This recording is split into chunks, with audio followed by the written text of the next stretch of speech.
میری طرف سے فرسٹ فلائٹ دیکھنے والے سبھی دوستوں کو السلام علیکم۔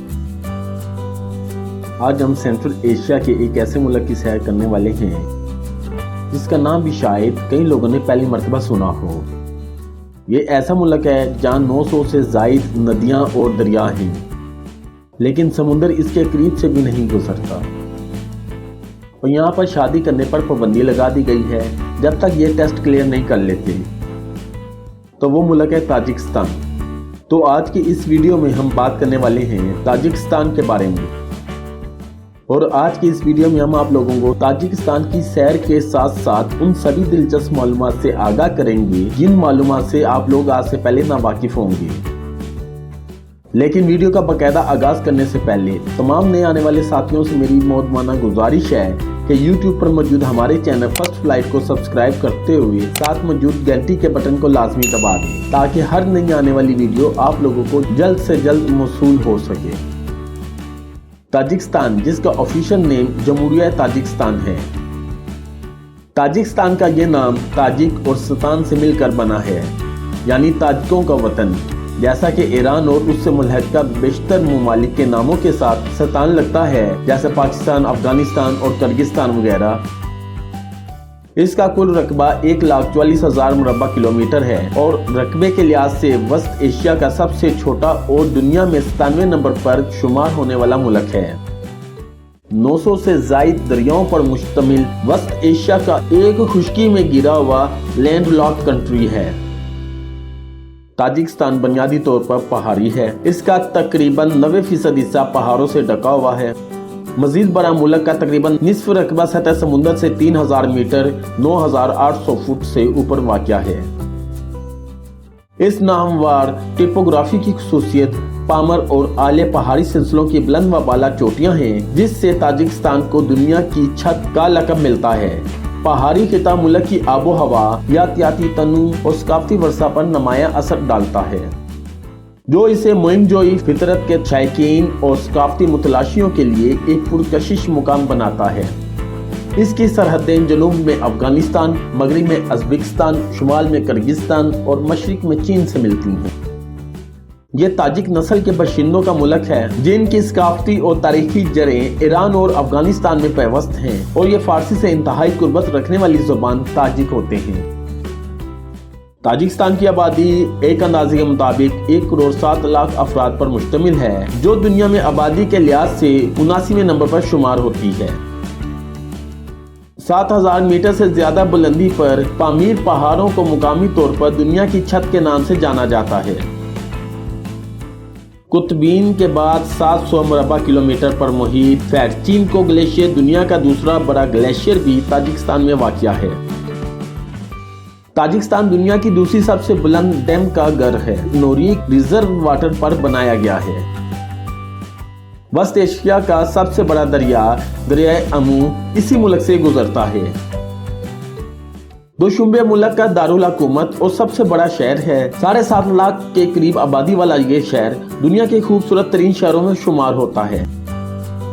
تاجک زبان میں دوشنبے کے معنی پیر کے ہیں، اور دوشنبہ اردو میں بھی استعمال ہوتا ہے۔ اس کا یہ نام ماضی میں لگنے والے سوموار بازار کی وجہ سے مشہور ہوا۔ دوشنبے تاجکستان کا دارالحکومت شہر ریشم کے ساتھ ایک چھوٹے بازاری گاؤں کے طور پر شروع ہوا۔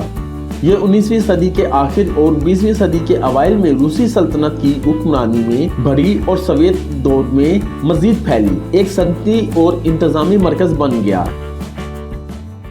1991 میں تاجکستان کی آزادی کے بعد دوشنبے دارالحکومت بنا اور سوویت دور کے ڈھانچے کو جدید سہولیات کے ساتھ ملا کر ترقی کرتا رہا۔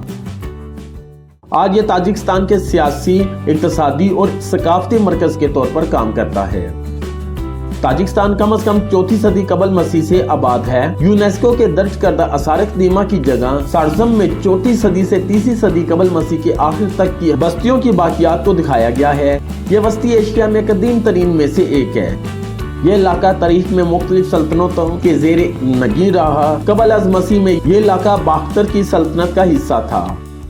7ویں صدی عیسوی میں اسلام یہاں بھی داخل ہوا۔ عباسی دور کے آخر میں جب سلطنت اسلامیہ کے مختلف حصوں میں نئی ریاستیں وجود میں آئیں تو اولین ریاستوں میں سے ایک ریاست سلمانی سلطنت یہاں وجود میں آئی۔